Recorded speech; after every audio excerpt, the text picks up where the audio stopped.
Hello, friends. Hello, runners.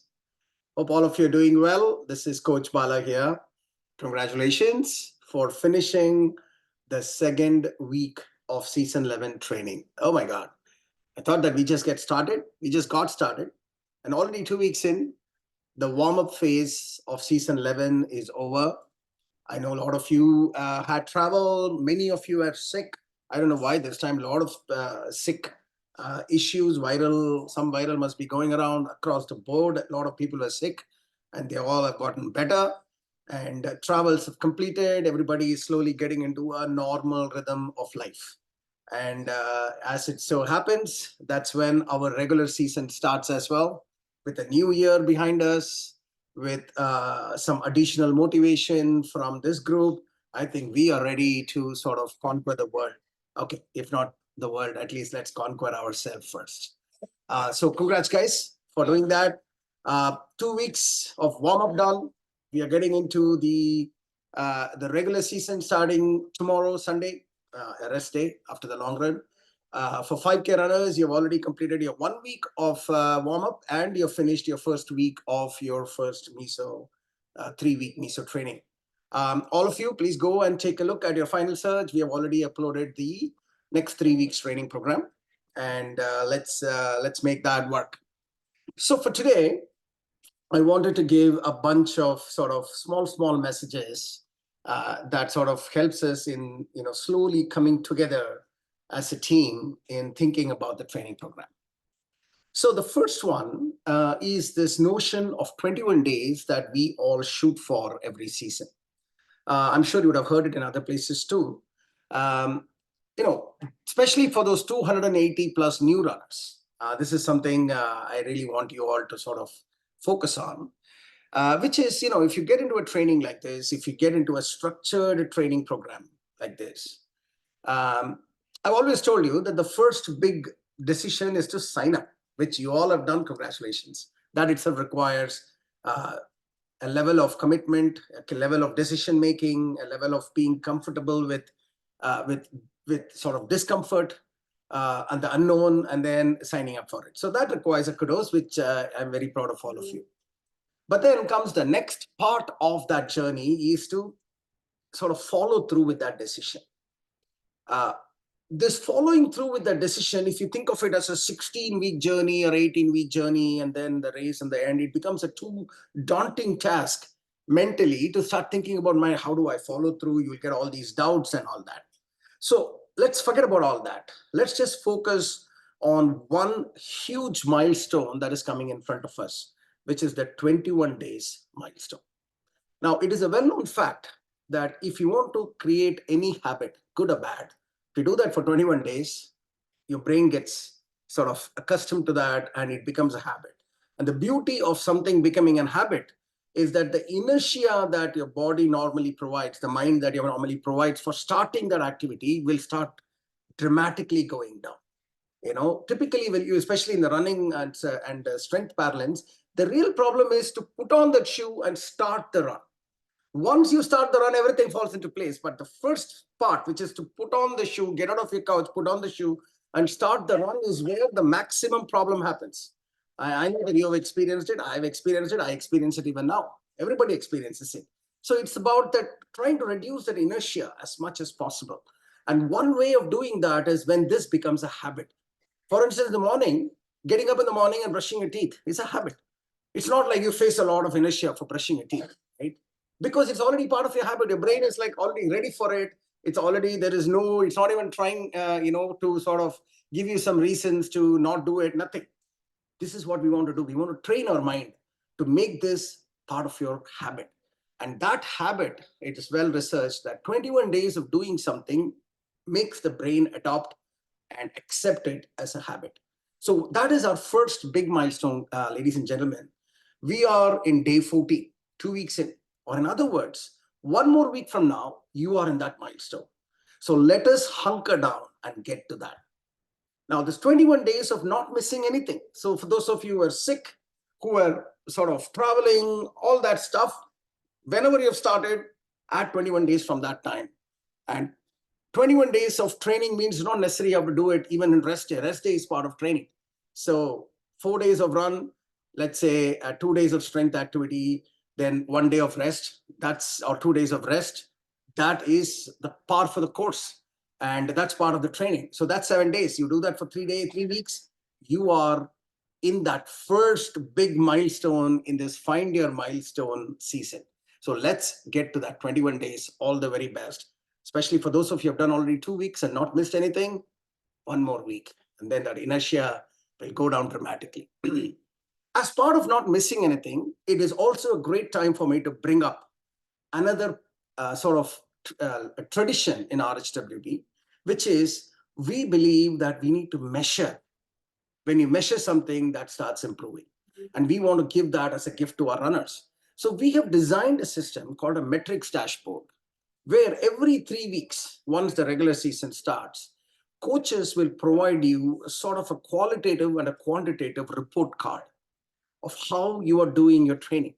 It is not based on how fast you do and how efficient you are in running. It is not that. This is about whether you're doing it or not. If you do all the things that are given to you without fail for the last 3 weeks, you get a 5.2. 5.2 out of 5.2. You're walking on water. You're amazing. Your training is going phenomenal. If you miss 1 or 2 runs here and there, then or 1 or 2 strength activities here and there, the scores keeps going down basis a certain framework that we use. So we always think that if you get a 4 and above, then you are really doing very well. Yes, you missed few, but you're still doing really well. If you're doing 3 and above, you're satisfactory. Anything less than 3, then you know what, you're definitely dropping the ball.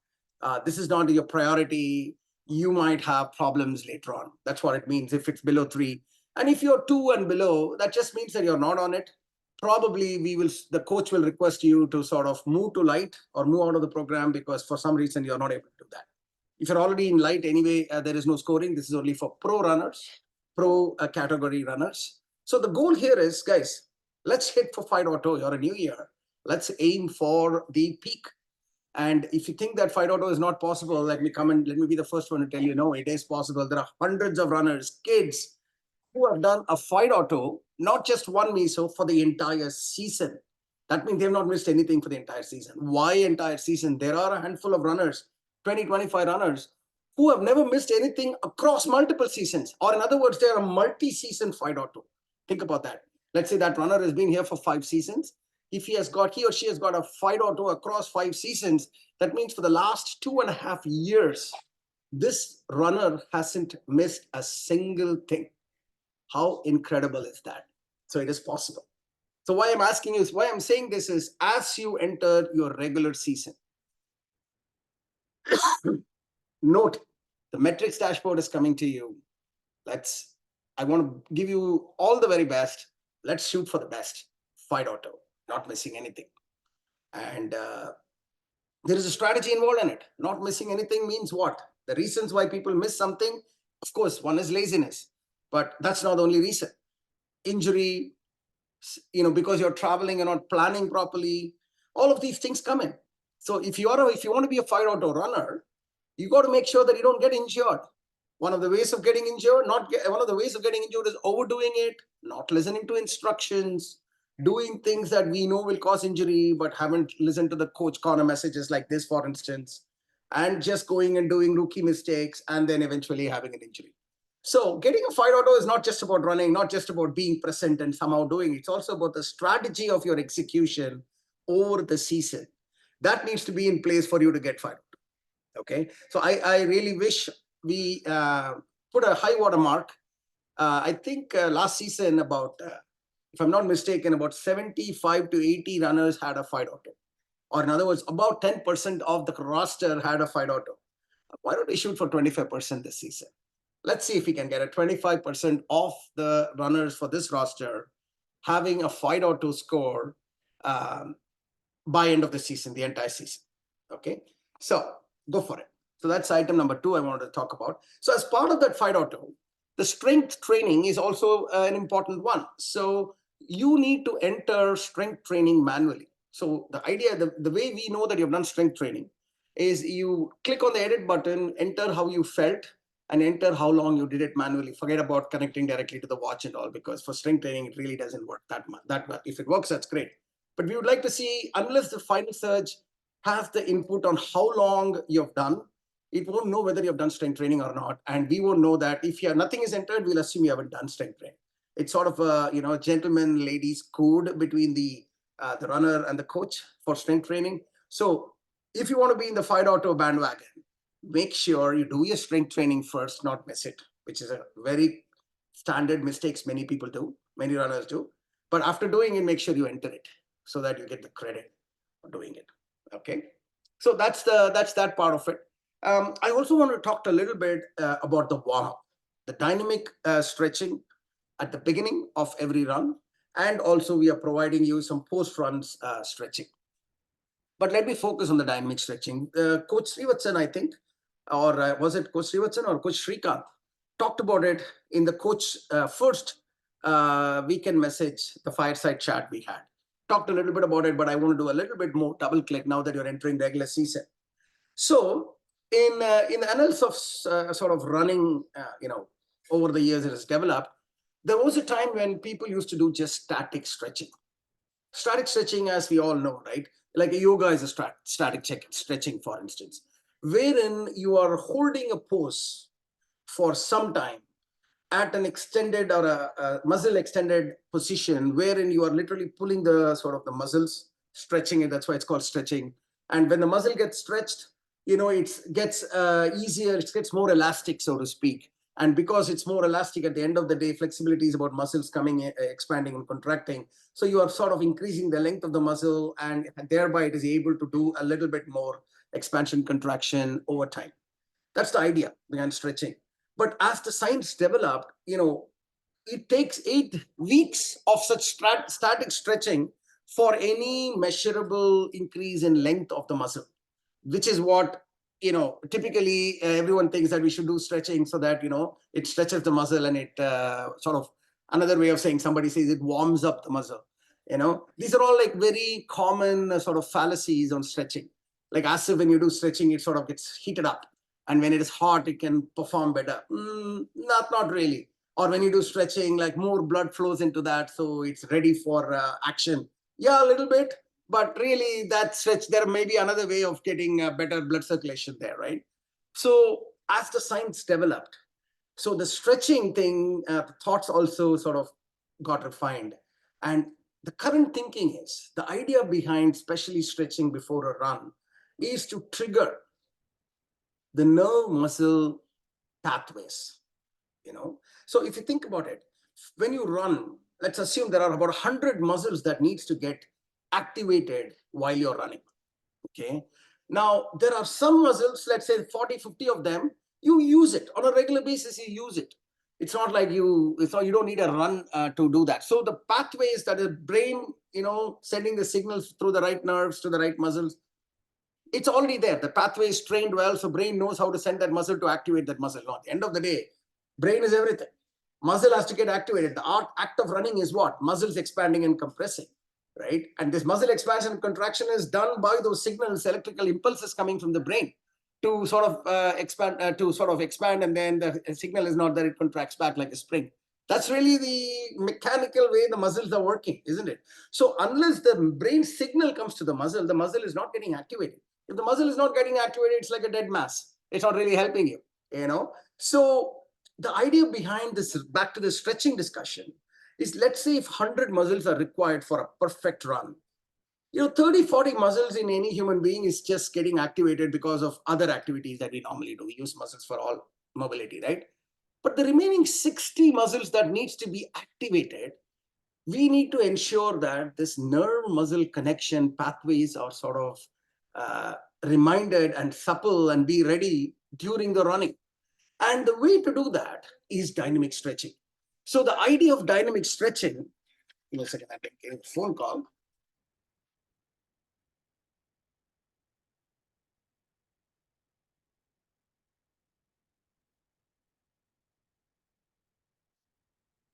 So the idea of dynamic stretching is around this notion of activating the muscle movement very similar to running, By activating it in a slow, controlled manner, you are sort of allowing the brain signals to just get started, to start activating those muscles. So that is why it's dynamic. And stretching, because you're activating the muscle. So, when you do that, it does get stretched. It's not as if it doesn't get stretched. But the goal of dynamic stretching is that muscle nerve impulse activation.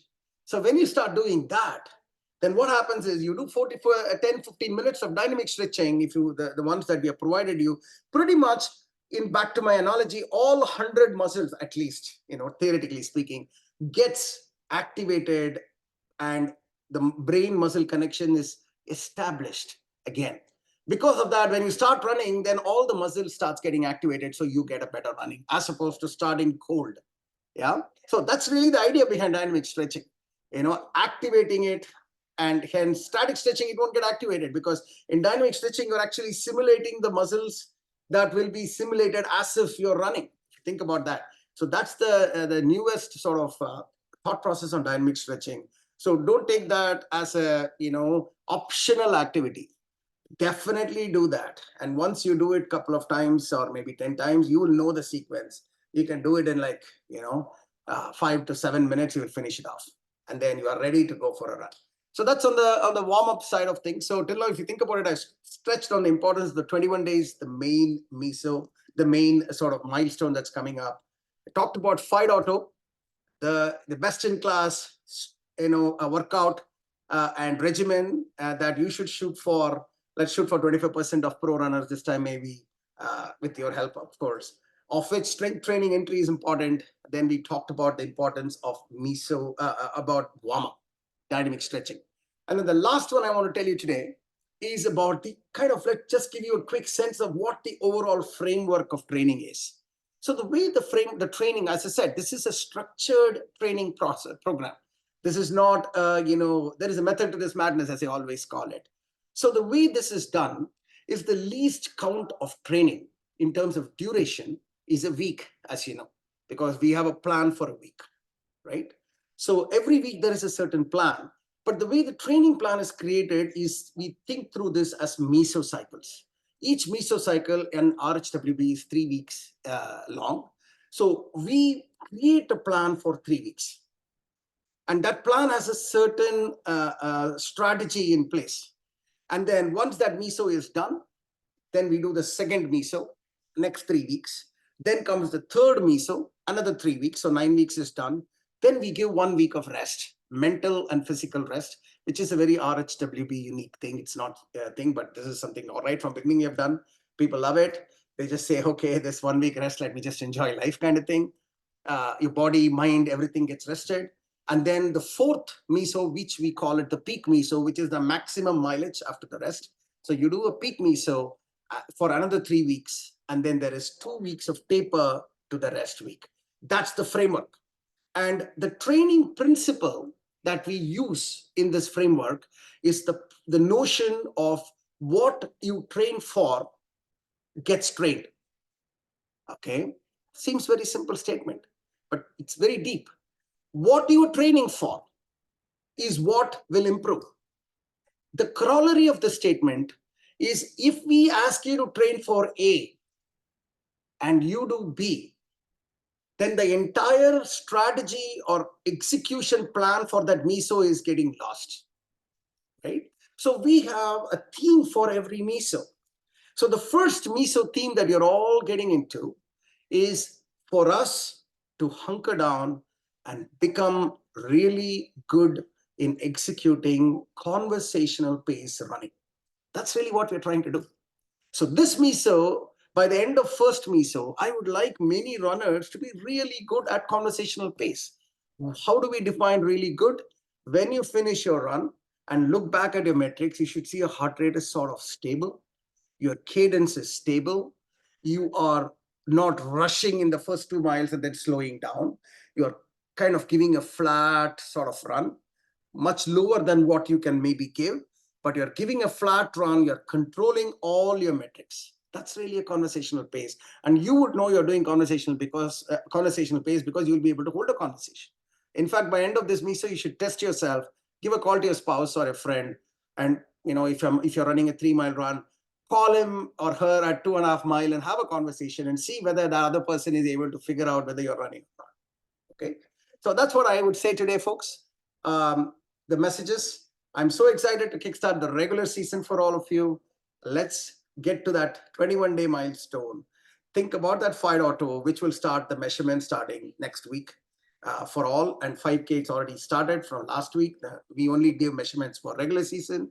Make sure you enter your strength, do your strength, and enter it properly in final search for good full credit.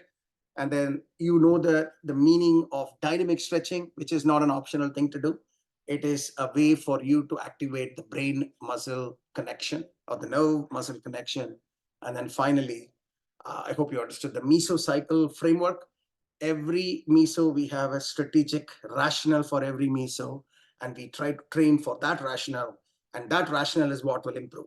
And the rationale for the first meso is about nailing your conversational pace ability to run. Okay, thank you, folks. Enjoy the rest of the weekend. Keep doing the good work. Congratulations, and let's keep running and find that milestone. Take care, guys.